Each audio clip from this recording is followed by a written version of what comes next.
Hi ഇന്നത്തെ recipe വീട്ടിലുള്ള സാധനങ്ങളൊക്കെ വെച്ചിട്ട് പെട്ടെന്ന് ഉണ്ടാക്കാൻ പറ്റുന്ന നല്ലൊരു പോളാണ്. നല്ല സോഫ്റ്റ് ആയിട്ടുള്ളൊരു പോളാണ് കേട്ടോ. അപ്പോൾ എങ്ങനെ ഉണ്ടാക്കണമെന്ന് നോക്കാം. വീഡിയോ കണ്ടുകൊണ്ടിരിക്കുമ്പോൾ തന്നെ നിങ്ങൾക്ക് ഇഷ്ടമാവുകയാണെങ്കിൽ ഒന്ന് ലൈക്ക് ചെയ്ത് സപ്പോർട്ട് ചെയ്യണേ. അപ്പോൾ ഇതേപോലെ നല്ല പഴുത്ത നേന്ത്രപ്പഴം എടുത്തിട്ടുണ്ട്. ഇത് തൊലിയെല്ലാം കളഞ്ഞിട്ട് ഈ മിക്സിയുടെ ജാറിലേക്ക് കട്ട് ചെയ്തിട്ട് കൊടുത്തിട്ടുണ്ട്. പിന്നെ ഞാൻ എടുത്തത് ഒരു 3 പീസ് ബ്രെഡാണ്. ഞാനിപ്പോൾ എടുത്തത് ബ്രൗൺ ബ്രെഡാണ്. നിങ്ങൾക്ക് ഇഷ്ടമുള്ള ബ്രെഡ് എടുക്കട്ടോ.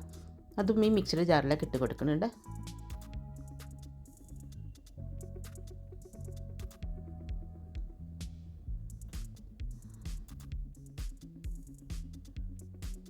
ഇതിലേക്ക് 1 കപ്പ് പാലൊഴിച്ച് കൊടുക്കാം. പിന്നെ വേണ്ടത് 3 മുട്ടയാണ്. ഇനി ഇതിലേക്ക് മധുരത്തിന് ആവശ്യമുള്ള പഞ്ചസാര ഇട്ട് കൊടുക്കട്ടെ. ഞാനിപ്പോൾ ഒരു 1/4 കപ്പ് ഇട്ട് കൊടുത്തിട്ടുണ്ട്. 3 ഏലക്കായ തൊലി കളഞ്ഞിട്ട് ഇട്ട് കൊടുത്തിട്ടുണ്ട്. ഒരു നുള്ളു ഉപ്പിട്ട് കൊടുത്തിട്ടുണ്ട്. ഇപ്പോൾ ഇത് നന്നായിട്ടൊന്ന് അടിച്ചെടുക്കണേ. ഈ ഒരു പാനിലേക്ക് കുറച്ചൊരു നെയ്യ് ഇട്ട് കൊടുക്കുന്നുണ്ട്. എന്നിട്ട് കുറച്ചൊരു അണ്ടിപ്പരിപ്പ് കിസ്മിസ് ഇട്ട് കൊടുത്തിട്ട് മൂപ്പിച്ചെടുക്കട്ടോ.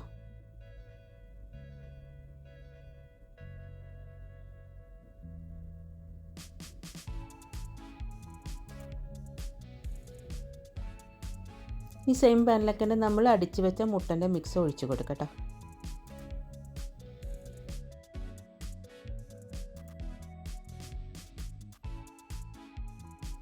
അടപ്പിന് ഇതുപോലെ ഹോൾ ഉണ്ടെങ്കിൽ ഒന്ന് ടിഷ്യൂ പേപ്പറോ അല്ലെങ്കിൽ ഫോയിലോ വെച്ച് ഒന്ന് അടിച്ച് കൊടുക്കണേ.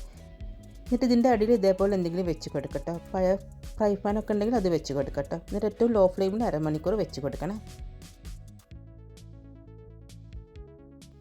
അപ്പോൾ ഒരു 20 മിനിറ്റൊക്കെ ആയിക്കാണ്. ഇതിൻ്റെ മേലെ നമ്മൾ ഫ്രൈ ചെയ്ത് വെച്ച അണ്ടിപ്പരിപ്പ് കിസ്മിസ് ഇട്ട് കൊടുക്കുന്നുണ്ട്.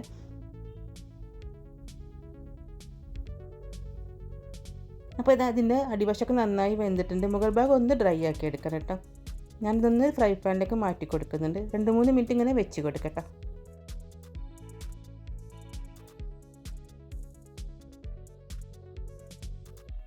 അപ്പോൾ നമ്മൾ നല്ല സോഫ്റ്റ് ആയിട്ടുള്ളൊരു പോള. ഇത് കാണുമ്പോൾ തന്നെ അറിയാം കേട്ടോ, നല്ലൊരു സോഫ്റ്റാണ്.